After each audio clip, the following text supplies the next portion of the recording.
Okay. So Jennifer, let me ask you a few questions. This helps not just me, but it helps the audience. And I've saved some of this so the audience, I don't know the answers to all these questions. So when you first went keto, you said it was about 18 months ago. And how did that first journey go? How did the first step into ketosis, if you would, and that weight loss, what was your story? How did that look? So it was a huge, huge learning curve, but I started off with the urine strips to test because it was the most inexpensive way. And I know there's 3 ways. I know you can do breath, I know you can do blood, and I know you can do urine. But honestly, when you start, I don't even know if I'm going to continue this. So a $10, $15 bottle of urine strips was the way to go. Right. I was checking every time I went to the bathroom for 3 days. And I want to say, if memory serves, it was possibly on day 4 that I had pink on me. I was in a ketone, like, yeah. So that was that. And then those strips honestly helped me out for the next 2 or 3 months because I made mistakes. Like, I made mistakes. And they just helped me to see those mistakes and then to recover from those mistakes. And then all of a sudden they didn't work. And then I got frustrated and didn't track. So that's basically the story. Yep. Human nature. That's very good. So no, that's great. So some things that help me there is 4 days to a ketone teaches me about what is the resistance within your liver. You know, the liver is where when the body has extra sugar, and if you're living on a low-fat, high-carb diet like most of us were before keto, the body is so good at taking that extra sugar and storing it in your liver. The question that we want to know when people first go keto is, well, how big was your liver? There's a whole chapter about this in the book, but what I'm doing is calculating to say, well, how bad was her insulin resistance?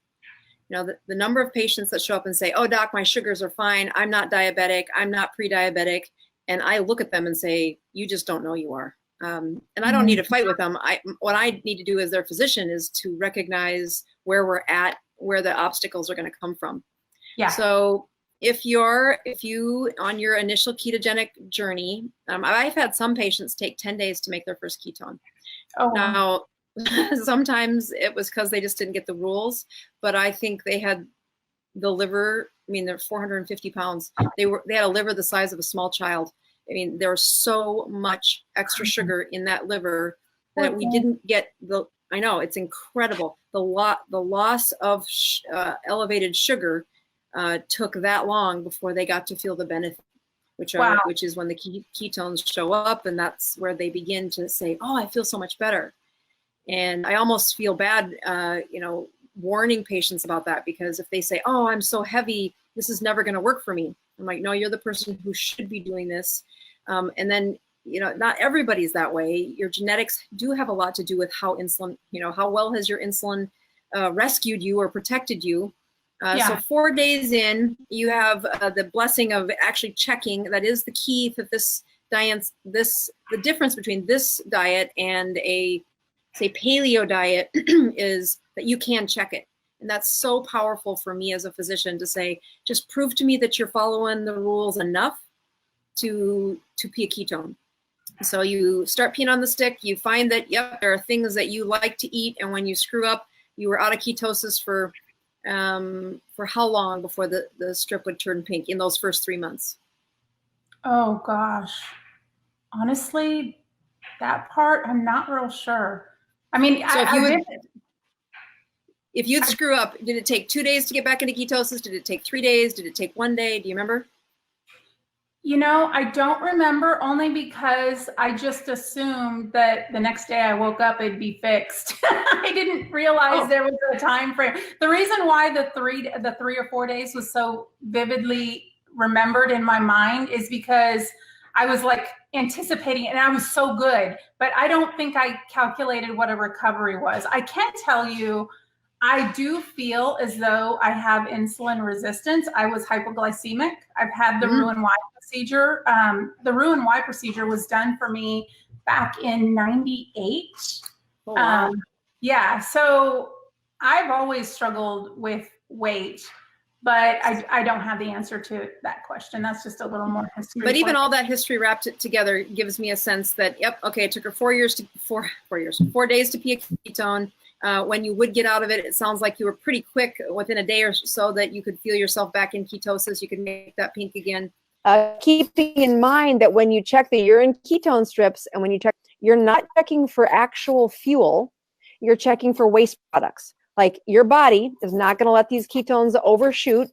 They can get a little bit high, but there's a release valve, and that means it's released through your breath and it's released through your urine. And once your body is adapted, you don't produce as much waste products. You really have those, they kind of get into a lower zone. What we like to see is that you're making enough fuel to meet the needs of your body. And boy, that human body loves to have what we call homeostasis. Here's what she's asking for, and here's what we gave her, and it matches. So then the urine strips turn out to be not as accurate once you're keto adapted, because in theory, and the theory actually turns out to be positive sometimes, that you made as many ketones as you needed and you really didn't waste very many into your urine, but you're still clearly in ketosis. So one of the first things I asked you to do was get a meter. You're going to have to check some numbers. Why? So when you first start on a ketogenic diet, there is no reason you need to do a blood test at all. That when you first do this, if your body is making ketones, that isn't, I would say, normal for the standard American diet.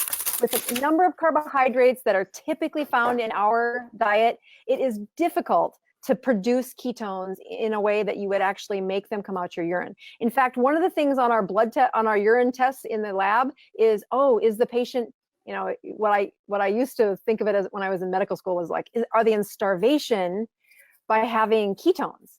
And I know that's not true, but that was what first thing my brain would do is like, they haven't been eating, or they're in starvation mode. And that's not true. But urine ketones are cheap, easy, safe, portable. You don't need to poke your finger. And that is what most people should do until they have really adapted and gotten into a ketogenic life. What it measures is that there's enough ketones in your blood that they're spilling into your urine. And think of it as an overflow valve.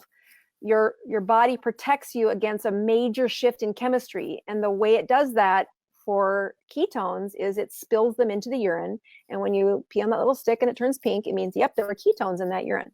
Nice. Perfect plan. Nice. When you get to the part where you said, doc, I've been eating keto for the better part of a decade, or maybe a year or 2 or 3, and I'm stuck. I can't seem to lose weight. I've got all the rules down. I've made all the life adjustments. I do keep my carbs low. What am I doing wrong? That's me. And that's where you came in.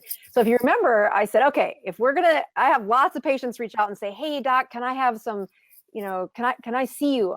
Can I see you for ketosis or a ketogenic diet? I'm like, tune in on Sunday nights, because I'm coaching what most people need to hear when they are stuck on a ketogenic diet.